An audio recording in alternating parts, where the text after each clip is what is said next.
What is up, everybody? Welcome aboard the Fantasy Fast Track. Today we're going over the start sit for the NFC home games. Today we are hitting the NFC West and the NFC North. The reason I'm hitting this in just one video for both of these divisions is they both have just one game. So let's get into it. The NFC West is Arizona at San Francisco, and this should be a beatdown, but the Cowboys versus the Cardinals was supposed to be a complete blowout, and things went kind of haywire, and the Cardinals ended up winning. So we will see how this game goes. I would suspect the San Francisco 49ers run away with it, but let's get down to the player breakdown.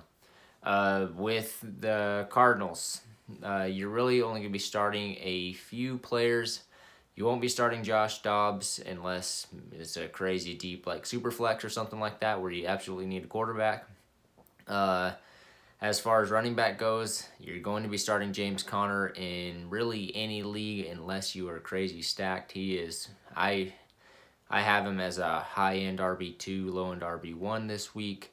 As far as Hollywood Brown goes, he is going to have a fair amount of volume, so you can definitely start him as a wide receiver 3, even possibly wide receiver 2. It is a tough defense against the 49ers, but he will have the volume that is needed as long as they continue to pass the ball, which they are probably going to be in a negative game script this week against the 49ers, so they will be passing the ball.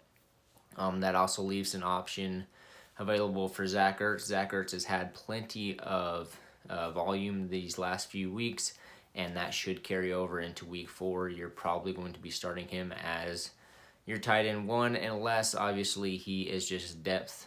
If you have somebody like Andrews or Kelsey, obviously, or TJ Hawkinson. Other than that, tight end is pretty much just a toss-up in whatever format you're playing. You may look for Michael Wilson as a flex option. He is the rookie wide receiver for the Cardinals this year, and this last week he had a little bit of an explosive game, and he may get more of a workload there. As far as flexes go with Michael Wilson, I would be starting him over players like Marvin Mims. I think that Michael Wilson just has more volume. He played a little bit more snaps, even though Mims did have such an explosive game. Yeah, that's it for pretty much any flex options. I may even start him over Quentin Johnston this week. I know that Mike Williams' injury went down, but Quentin Johnston still hasn't been playing enough snaps, I think, to make him fantasy viable. But we will see. That the Chargers say that he is expected to have an opportunity to take over that Mike Williams spot, but we will see what happens. As far as the 49ers go, I would be starting Brock Purdy. Brock Purdy has shown that he can exceed as a quarterback at the NFL level. I would personally be starting him over Dak Prescott. I'd be starting him over Justin Fields. I just think he has a better opportunity at a touchdown, especially against the Cardinals, who should have pretty low defense, but they have shown that they're playing for it. They're playing to win the ball games. They're not just going to roll over. So, but with Brock Purdy, he is a great up-and-coming quarterback, and I think with the weapons that he has, he can definitely earn himself 2, maybe even finally get 3 touchdowns. You're starting Christian McCaffrey. There's no really argument about that unless you're wanting to bench him and lose your week. Debo, as of right now, it looks like he probably will not be playing. He has not practiced yet. He is suffering from a rib injury, but with the ribs, depending on the player, they may be able to tough it out. Look at your practice for Thursday and Friday and see if he ends up practicing. That's pretty much it for Debo. As far as Ayuk goes, he has been in a limited practice on Wednesday, so there is a good chance that he will play. It was said last week that if the game was on Sunday instead of Thursday, that he probably would have been able to tough it out and play. As far as George Kittle goes, you are playing him. He is a tight end one, especially when you have an injury like to Debo, and he was also able to get volume last week because Ayuk was out. And then as far as defenses go, you are starting the 49ers defense, and you are going to be sitting the Cardinals defense, but miracles may happen before and have plenty of turnovers. But as far as this goes, I would not risk the Cardinals defense.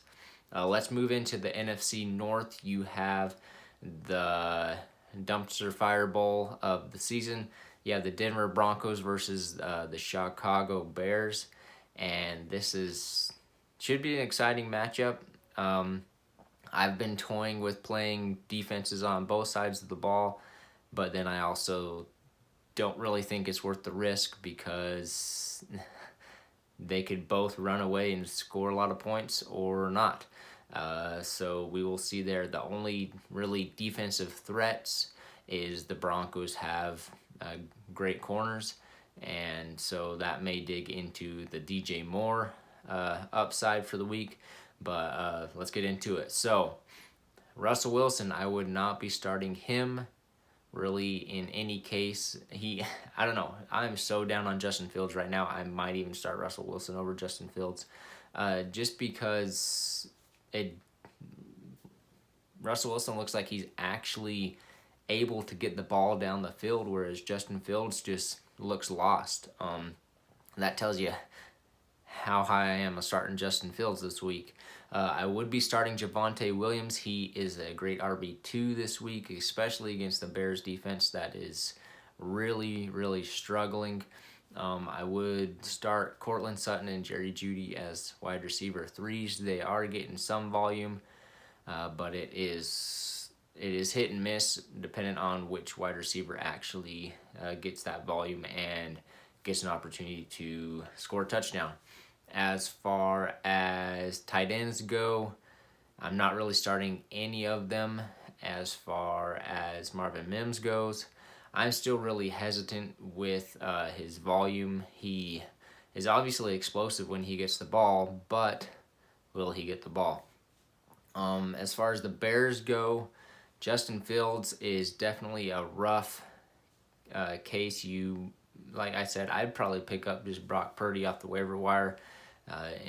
In deeper leagues, you may even be able to find Jordan Love for this is coming out on Thursday. So if you can pick him up waivers early in the morning and play him Thursday night, I'd probably even do that over Justin Fields. Now, the crazy thing about Justin Fields is he could have 10 points or he might have 30, depending on if he breaks away a rushing touchdown. But they haven't been using his legs at all. He's had a total of 4 rushing attempts that are like actually designed plays for him to